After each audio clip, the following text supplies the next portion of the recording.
What's up mga kapuso? This is Rob Gomez at ako ay gaganap na Rod, short for Roderick sa ating episode ng Tadhana.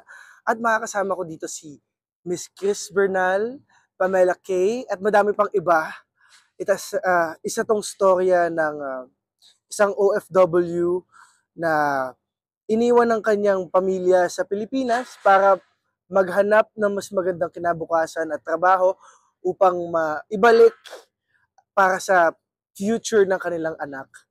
Ngunit dahil sa mga trahedya ng buhay, siya ay mapapauwi at ng kanyang pag-uwi ay malalaman niya ang mga katotohanan sa mga pangyayaring kanyang narinig noong nasa ibang bansa pa siya.